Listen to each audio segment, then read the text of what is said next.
Hello viewers, চলে এসেছি নতুন একটি ক্লাসে। আজকের ক্লাসে তোমাদের স্বাগতম। আসন্ন বিভিন্ন প্রতিযোগিতামূলক পরীক্ষায় জেনারেল স্টাডিজ থেকে যেমন প্রশ্ন আসে, আমার এই চ্যানেলে ঠিক সেরকমই ভিডিও বানানোর চেষ্টা করা হয়। ভিডিওটি প্রথম থেকে শেষ পর্যন্ত দেখো। যদি কোনো অ্যাসপিরেন্টস আমার এই ভিডিওটি দেখে থাকো, তো প্রতিটি প্রশ্নের উত্তর করার চেষ্টা করো। দেখো কতগুলি প্রশ্নের উত্তর তোমরা পারছো।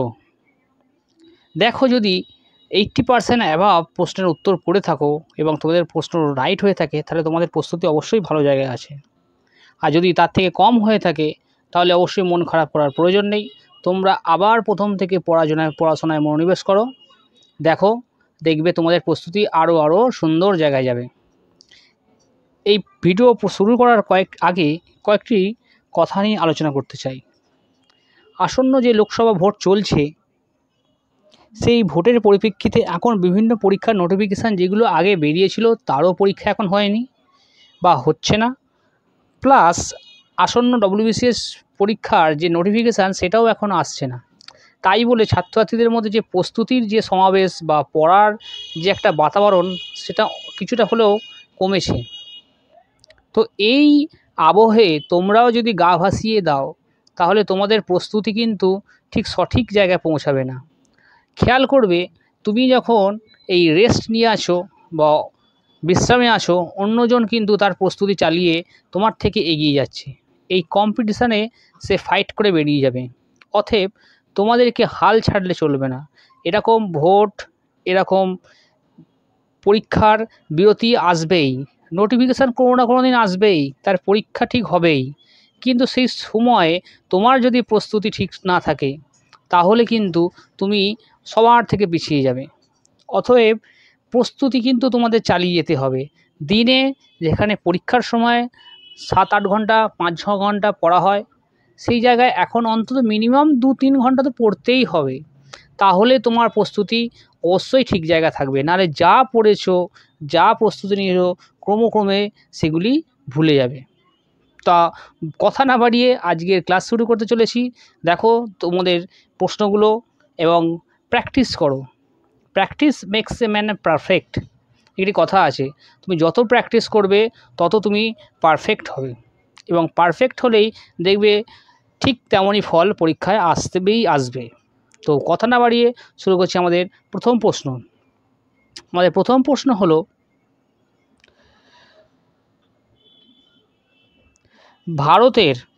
ভারতের মানুষের অস্তিত্বের সর্বপ্রথম নিদর্শন কোথায় পাওয়া গিয়েছে? ভারতের মানুষের অস্তিত্বের সর্বপ্রথম নিদর্শন কোথায় পাওয়া গিয়েছে? নীলগিরি পাহাড়, শিবালিক পাহাড়, নান্নামালা পাহাড়, নর্মদা পাহাড়। এক্ষেত্রে সঠিক উত্তর হবে অপশান ডি, নর্মদা উপত্যকায়। অর্থাৎ ভারতের মানুষের অস্তিত্বের সর্বপ্রথম নিদর্শন পাওয়া গিয়েছিল নর্মদা উপত্যকায়। চলে যাচ্ছে আমাদের পরবর্তী প্রশ্নে। নিচের কোনটি হরপ্পা সভ্যতার সঙ্গে যুক্ত? নিচের কোনটি হরপ্পা সভ্যতার সঙ্গে যুক্ত? অপশান এ সুমেরীয় সভ্যতা, অপশান বি সিন্ধু উপত্যকা সভ্যতা, অপশান সি বৈদিক সভ্যতা, অপশান ডি মেসোপটেমীয় সভ্যতা। এক্ষেত্রে সঠিক উত্তরটি হয়ে যাবে অপশান বি, সিন্ধু উপত্যকা সভ্যতা। চলে যাচ্ছে আমাদের পরবর্তী প্রশ্নে। হরপ্পা সভ্যতার লোথাল বলে একটি বন্দর ছিল, সেই বন্দরটি যে হরপ্পা সভ্যতার প্রাচীন নিদর্শন, সেটি আমরা জানি। এটি কোন রাজ্যে অবস্থিত ছিল? গুজরাট, পাঞ্জাব, রাজস্থান না সিন্ধু? তো এক্ষেত্রে সঠিক উত্তরটি হবে অপশান এ, গুজরাট। অর্থাৎ হরপ্পা সভ্যতার যে লোথাল বলে একটি বন্দর অবস্থিত ছিল, সেটি গুজরাট রাজ্যে। চলে যাচ্ছে আমাদের পরবর্তী প্রশ্নে। নিচের কোন এলাকা ঘরঘরা নদী উপত্যকায় অবস্থিত? নিচের যে এলাকাগুলির নাম আছে, সেটি কোনটি ঘরঘরা নদী উপত্যকায় অবস্থিত? Option A Alamgirpur, option B Lothal, option C Mohenjodaro, option D Banawali. এক্ষেত্রে সঠিক উত্তরটি যাবে অপশান ডি বনওয়ালি। চলে যাচ্ছে আমাদের পরবর্তী প্রশ্নে। ভগবান বুদ্ধের মহাপরিনির্বাণ কোথায় হয়েছিল? অর্থাৎ ভগবান বুদ্ধের যে মহাপরিনির্বাণ ঘটেছিল, সেটি কোথায় হয়েছিল? লুম্বিনী, বুদ্ধগয়া, কুশীনগর, কপিলাবস্তু। এক্ষেত্রে সঠিক উত্তরটি হয়ে যাবে অপশান সি, কুশীনগর। অর্থাৎ ভগবান বুদ্ধের যে মহাপরিনির্বাণ ঘটেছিল তা কুশীনগরে হয়েছিল। চলে যাচ্ছে আমাদের পরবর্তী প্রশ্নে। খ্রিস্টপূর্ব ষষ্ঠ শতকে বিশ্বের প্রথম প্রজাতন্ত্র কোথায় দেখা গিয়েছিল? খ্রিস্টপূর্ব ষষ্ঠ শতকে বিশ্বের প্রথম প্রজাতন্ত্র কোথায় দেখা গিয়েছিল? Option A Vaishali, option B Athens, option C Sparta, option D Pataliputra. এক্ষেত্রে সঠিক উত্তরটি হয়ে যাবে অপশান এ বৈশালী। অর্থাৎ খ্রিস্টপূর্ব ষষ্ঠ শতকে বিশ্বের প্রথম প্রজাতন্ত্র দেখা গিয়েছিল বৈশালীতে। চলে আসছে আমাদের পরবর্তী প্রশ্ন। ষোড়শ মহাজনপদের সময় মথুরা কোথাকার রাজধানী ছিল? ষোড়শ মহাজনপদের সময় মথুরা কোথাকার রাজধানী ছিল? Option A Vajji, option B Vatsa, option C Kashi, option D Surasena. এক্ষেত্রে সঠিক উত্তরটি হয়ে যাবে অপশান ডি সুরসেন। অর্থাৎ মহাজনপদের সময় মথুরা সুরসেনের রাজধানী ছিল। চলে যাচ্ছে আমাদের পরবর্তী প্রশ্নে।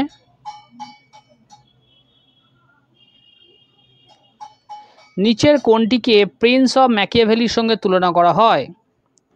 নিচের কোনটিকে অর্থাৎ কোন লেখকের গ্রন্থটিকে প্রিন্স অফ ম্যাকিয়াভেলির সঙ্গে তুলনা করা হয়? অপশান এ কালিদাসের মালবিকাগ্নিমিত্রম, অপশান বি কৌটিল্যের অর্থশাস্ত্র, অপশান সি বাৎসায়নের কামসূত্র, অপশান ডি থিরুভাল্লুভারের থিরুকুল্লাল।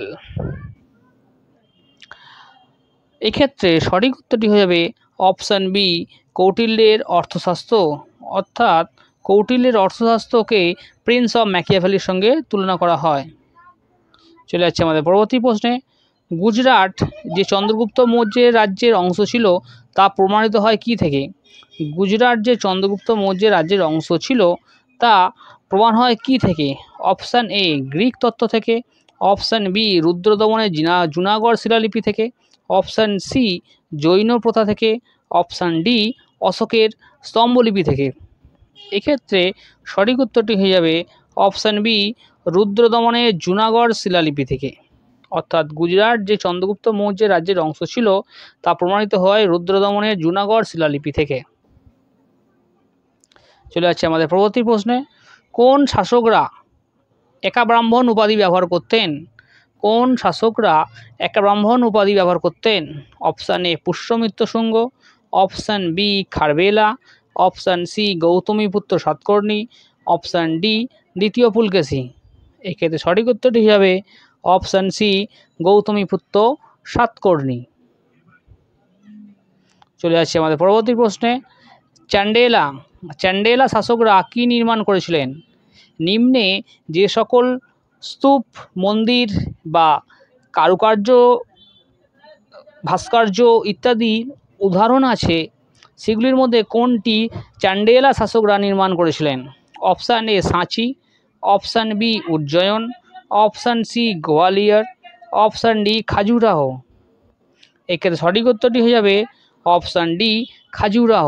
আচ্ছা, খাজুরাহ যে মন্দির সেটি চান্ডেলা শাসকরা নির্মাণ করেছিলেন। চলে আসছে আমাদের পরবর্তী প্রশ্নে। সুফিবাদ ভারতে প্রবেশ করে কোন সময়ে? একাদশ শতকে, দ্বাদশ শতকে, চতুর্দশ শতকে, ত্রয়োদশ শতকে। মনে রাখতে হবে এক্ষেত্রে সঠিক উত্তরটি হলো অপশান বি দ্বাদশ শতকে। অর্থাৎ সুফিবাদ ভারতে প্রবেশ করেছিল দ্বাদশ শতকে।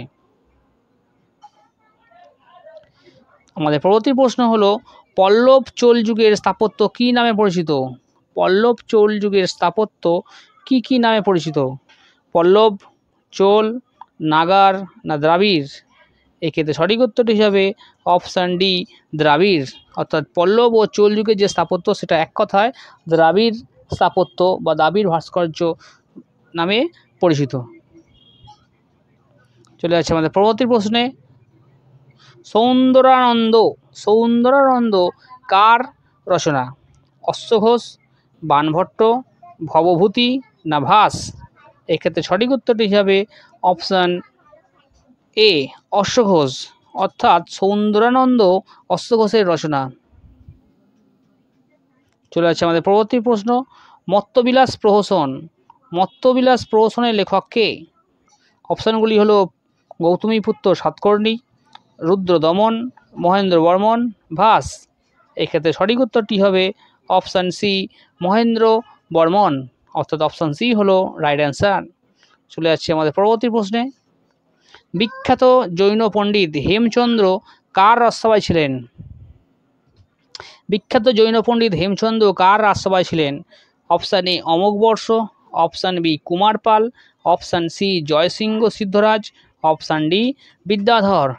এক্ষেত্রে সঠিক উত্তরটি হয়ে যাবে অপশান বি কুমার পাল, অর্থাৎ জৈন পণ্ডিত হেমচন্দ্র কুমার পালের রাজসভায় ছিলেন। চলে যাচ্ছে আমাদের পরবর্তী প্রশ্নে। মহোদয় কোন জায়গার পুরনো নাম? মহোদয় কোন জায়গার পুরনো নাম?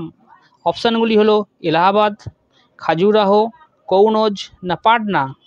এক্ষেত্রে সঠিক উত্তরটি হিসাবে অপশান সি, কৌনজ, অর্থাৎ মহোদয় হলো কৌনজের পুরনো নাম। চলে যাচ্ছে আমাদের পরবর্তী প্রশ্নে। কাকতীয় সাম্রাজ্যের নিচের কোনটি অত্যন্ত গুরুত্বপূর্ণ সমুদ্র বন্দর ছিল? নিচের যে অপশানগুলি দেওয়া আছে তার মধ্যে কোনটি অত্যন্ত গুরুত্বপূর্ণ সমুদ্র বন্দর ছিল কোন সাম্রাজ্যের? কাকতীয় সাম্রাজ্যের।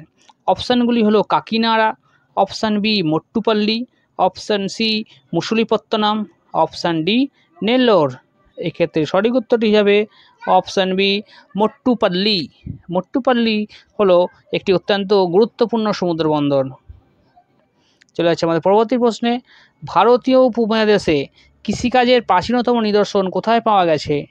ভারতীয় উপমহাদেশে কৃষিকাজের প্রাচীনতম নিদর্শন কোথায় পাওয়া গেছে? অপশানগুলি হলো option A Lothal, option B Harappa, option C Mundigak, option D Mehrgarh. এক্ষেত্রে সঠিক উত্তরটি হিসাবে অপশান ডি মেহেরগড়, অর্থাৎ মেহেরগড় উপমহাদেশে কৃষিকাজের প্রাচীনতম নিদর্শন পাওয়া গেছে। চলে আসছে আমাদের পরবর্তী প্রশ্নে। গণিত বিষয়ক গ্রন্থ লীলাবতী এটি কার রচনা? Option A Ramanuja, option B Kautilya, option C Amartya Sen, option D Bhaskaracharya. এক্ষেত্রে সঠিক উত্তরটি হয়ে যাবে অপশান ডি ভাস্করাচার্য, অর্থাৎ গণিত বিষয়ক গ্রন্থ লীলাবতী এটি ভাস্করাচার্যের রচনা। চলে যাচ্ছে আমাদের পরবর্তী প্রশ্নে। খাজুরাহোর মন্দিরগুলি কিসের সঙ্গে সম্পর্কিত? বৌদ্ধ ধর্ম, হিন্দু ধর্ম, জৈন ধর্ম না হিন্দু ও জৈন ধর্ম? এক্ষেত্রে সঠিক উত্তরটি হিসাবে অপশান ডি হিন্দু ও জৈন ধর্ম, অর্থাৎ খাজুরাহোর মন্দিরগুলো হিন্দু ও জৈন ধর্মের সম্মিলিত উপাদান।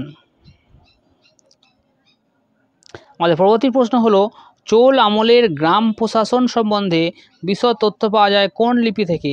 চোল আমলের গ্রাম প্রশাসন সম্বন্ধে যে বিশদ তথ্য পাওয়া যায় তা সাধারণত কোন লিপি থেকে পাওয়া যায়?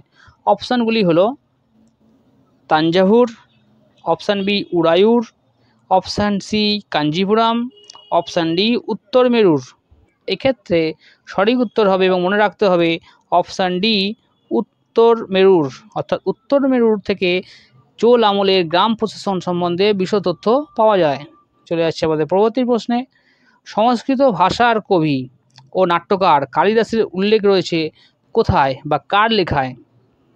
অপশান এ দ্বিতীয় পুলকেশীর আইহোল প্রশস্তিতে, অপশান বি মিহির ভোজের গোয়ালিয়র লিপিতে, অপশান সি প্রথম কুমারগুপ্তের কর্মানন্দ শিবলিঙ্গ লিপিতে, অপশান ডি দ্বিতীয় চন্দ্রগুপ্তের মথুরা স্তম্ভ লিপিতে। এক্ষেত্রে সঠিক উত্তরটি হয়ে যাবে অপশান এ দ্বিতীয় পুলকেশীর আইহোল লিপিতে। যে আইহোল প্রশস্তি লেখা হচ্ছে দ্বিতীয় পুলকেশীর সভাকবি রবিকীর্তি, এই আইহোল লিপিতে সংস্কৃত ভাষার কবি ও নাট্যকার কালিদাসের উল্লেখ রয়েছে। চলে যাচ্ছে আমাদের পরবর্তী প্রশ্নে। দক্ষিণ ভারতের বিখ্যাত তাক্কোলামের যুদ্ধ, দক্ষিণ ভারতের বিখ্যাত যে তাক্কোলামের যুদ্ধ হয়েছিল তা কোন কোন রাজ্যের মধ্যে হয়েছিল? অপশান এ চোল ও পূর্ব চালুক্যদের মধ্যে, অপশান বি চোল ও রাষ্ট্রকূটদের মধ্যে, অপশান সি চোল ও হয়সলার মধ্যে, অপশান ডি চোল ও পাণ্ডবদের মধ্যে। এক্ষেত্রে সঠিক উত্তরটি হয়ে যাবে অপশান বি চোল ও রাষ্ট্রকূটদের মধ্যে। তো চোল ও রাষ্ট্রকূটদের মধ্যে তাক্কোলামের যুদ্ধ হয়েছিল। এক্ষেত্রে যে প্রশ্নগুলি কয়েকটা বারবার এলো সেগুলো ম্যাক্সিমামটাই দক্ষিণ ভারতের ইতিহাস থেকে নেওয়া হয়েছে। ডব্লিউবিসিএসের এই রিসেন্টলি ট্রেন্ড দেখা যাচ্ছে যে বিভিন্ন প্রশ্ন দক্ষিণ ভারতের বিভিন্ন ইতিহাস থেকে তুলে ধরা হচ্ছে। অতএব সেই কথাকে মাথায় রেখে কয়েকটি প্রশ্ন আমি এখানে দিলাম। চলে যাচ্ছে আমাদের পরবর্তী প্রশ্নে। ঋগ্বেদে বর্ণিত বিখ্যাত 10 রাজার যুদ্ধ কোন নদীর ধারে হয়েছিল? বিখ্যাত যুদ্ধ যে 10 রাজার যুদ্ধ সেটা কোন নদীর তীরে হয়েছিল? Option A Purushni, option B Vipasha, option C Saraswati, option D Asikni. এই ক্ষেত্রে সঠিক উত্তরটি হয়ে যাবে অপশান এ পুরুষিনী। অর্থাৎ বিখ্যাত যুদ্ধ 10 রাজার যুদ্ধ সেটি হয়েছিল পুরুষিনী নদীর তীরে। তো বন্ধুরা, আজটাই হলো শেষ প্রশ্ন। তোমরা ভিডিও দেখে নিশ্চয়ই অ্যান্সার করার চেষ্টা করেছিলে। কেউ ভালো করেছো, কেউ হয়তো একটু খারাপ করেছো। অতএব যে ভালো করেছো তাকেও প্রস্তুতি নিতে হবে, যে খারাপ করেছো বা যার ভালো হয়নি তাকেও প্রস্তুতি নিতে হবে। অর্থাৎ প্রস্তুতি এবং প্র্যাকটিস এটাই হলো সাফল্যের মূল মন্ত্র। যে যত বেশি পড়বে, প্রস্তুতি নেবে এবং প্র্যাকটিস করবে, বারবার বলছি প্র্যাকটিসের মাধ্যমে নিজেকে তুলে ধরতে হবে। আমি 1000 পড়লাম কিন্তু প্র্যাকটিস করলাম না, পরীক্ষা হলে গিয়ে সব গুলিয়ে গিয়ে তালমাল হয়ে যাবে। অতএব নিজের ভালো রেজাল্ট করতে গেলে, নিজেকে একদিন একটি প্রতিষ্ঠিত জায়গা দেখতে গেলে, নিজেকে একটি সরকারি চাকরির চেয়ারে বসাতে গেলে অবশ্যই তোমাকে আরও ভালো করে পড়তে হবে, প্লাস প্রস্তুতি নিতে হবে। তো বন্ধুরা, যদি ভিডিওটি একটু ভালো লেগে থাকে, তোমাদের প্রস্তুতি একটুও সাহায্য করে থাকে, তোমার মনোবল যদি একটু বাড়িয়ে থাকে, তাহলে অবশ্যই চ্যানেলটিকে সাবস্ক্রাইব করে পাশে থেকো আর বেল আইকন বাজিয়ে আমার মনোবলটা বৃদ্ধি করো, যাতে আমি আরও করে ভিডিও করে তোমাদের কাছে পেশ করতে পারি। তো এতক্ষণ ধরে ভিডিওটি দেখার জন্য তোমাদের সকলকেই ধন্যবাদ।